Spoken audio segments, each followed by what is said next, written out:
Good morning, scholars. I'm just going to show you how to do one or two problems in the journal in case you need some reminders, because the last video we posted was a few days ago. For the extra practice in your student journal, when it says evaluate the 6 trig functions, remember that's SOHCAHTOA is how we remember the basic 3. It's sine equals opposite over hypotenuse, cosine equals adjacent over hypotenuse, and tangent means opposite over adjacent. So you're going to need to draw the triangle, and you're given, this is always your initial ray, this is your terminal ray. But if you see the point 2, 6 is on the ray, then you draw the line straight down to the x-axis. So that's your square angle, your right angle, excuse me. So if I was going to make it bigger over here, the x value is 2, that means this side is 2. The y value is 6, and that means this is 6. So really all you need to do is solve for r, because we're talking about a radius in a circle at this point. So as you know, r squared equals 2 squared plus 6 squared.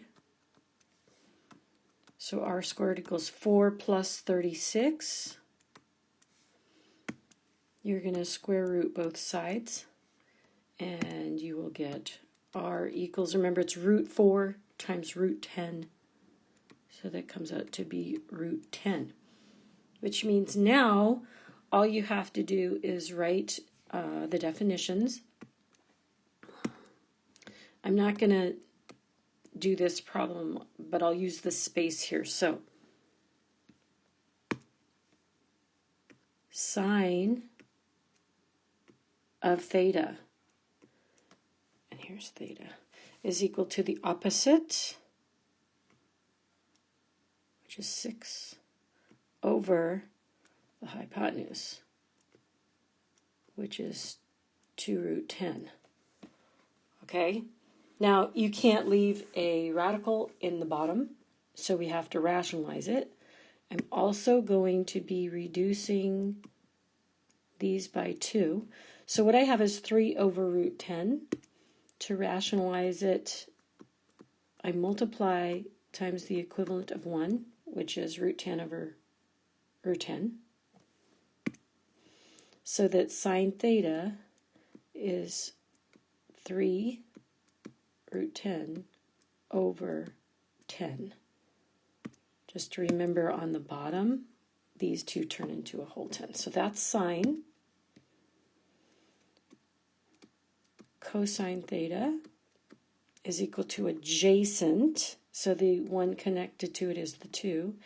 And again, your r is 2 root 10. So first I will reduce so that those are both 1s. Then I will rationalize. So this is root 10 over root 10. And then cosine is equal to root 10 over 10. Tangent, of course, is going to be opposite over adjacent. So I'll do that over here. Tangent equals the opposite of theta is 6. The adjacent of theta is 2. And so tangent equals 3. So here's sine. Here's cosine. Here's tangent. And then it says 6. Right? So remember, the reciprocals are what you're going to write for those. So I'm going to, can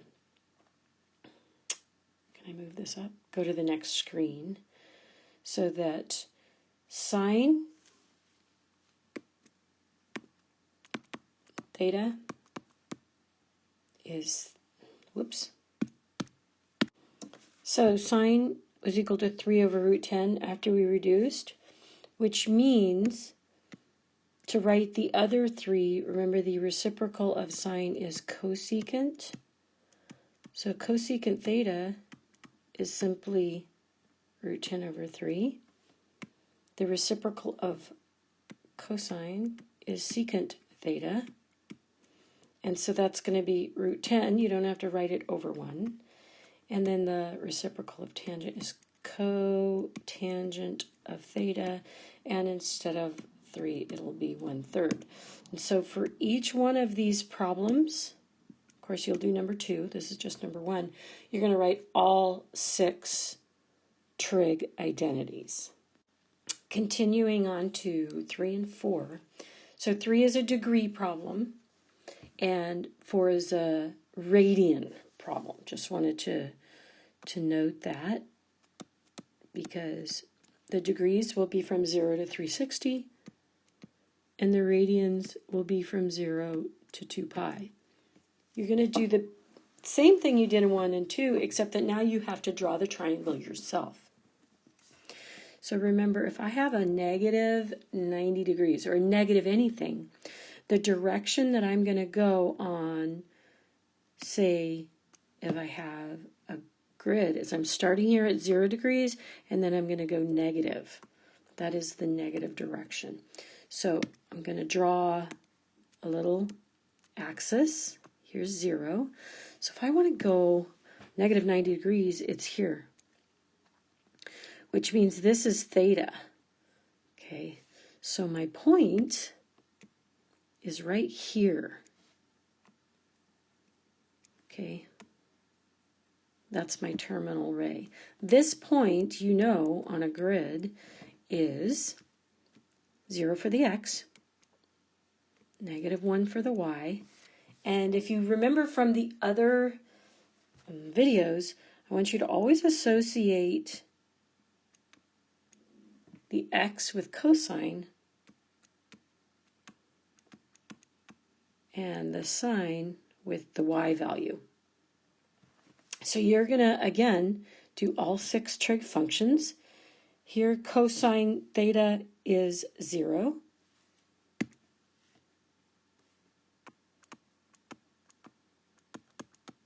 Sine theta is negative 1. And then tangent theta, remember, is sine over cosine. So tangent is negative 1 over 0, which you know we can't have. So you're actually just going to write undefined for number 3. And then, of course, you will do the reciprocals for the other 3, cosecant, secant, and cotangent as well. And again, you're going to do the same thing for number 4. Okay, so moving on. The last video was on reference angles. So for 5 and 6, you're going to sketch these angles. Remember, negative 310 is going to go this way.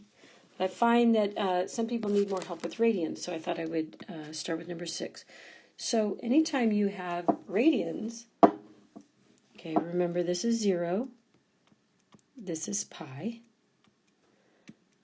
this is half of pi, and then this is 3/2 of pi. And that's if they're cut up into quadrants, just like normal. These, though, are tenths. This is 27 pi over 10. So I like to think of this as I separate it into 20 pi over 10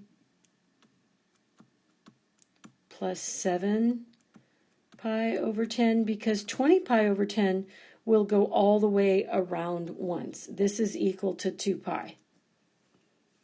So if I was going to sketch it, I'd start at 0, I'd go around, and this is 20 over 10 pi.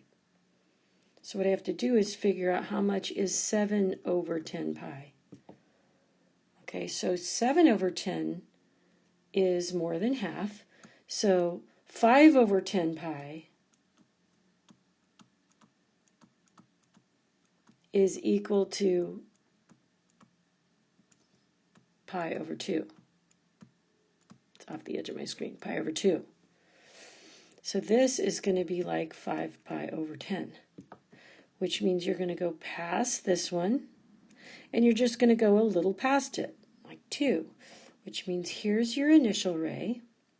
I should do this. Here's your initial ray, and here is your final, or your terminal ray, and you know that this is all the way at 27/10 pi. So this is equivalent to 30 pi over 10, just like 1 pi. So if the green line is going all the way over to 27 pi over 10, and the x-axis is equal to 30 pi over 10, then the reference angle is going to be 3 pi over 10. That's the reference angle. So you have to label that one, and then also you have to label, this is 27 pi over 10. This one here. Those are the two things you'll have to label there. For the last problem, I'm just going to give you a hint. If you want to evaluate cosecant 150, then what you need to do is draw this circle with the angle at 150. Figure out what the sides are. You will be able to do it. Find the sine of 150, and then the reciprocal will be cosecant. That's my hint for you. So good luck with these. I hope you can do them even before you see these hints, but this is to help you out, and good luck. We'll be seeing you tomorrow.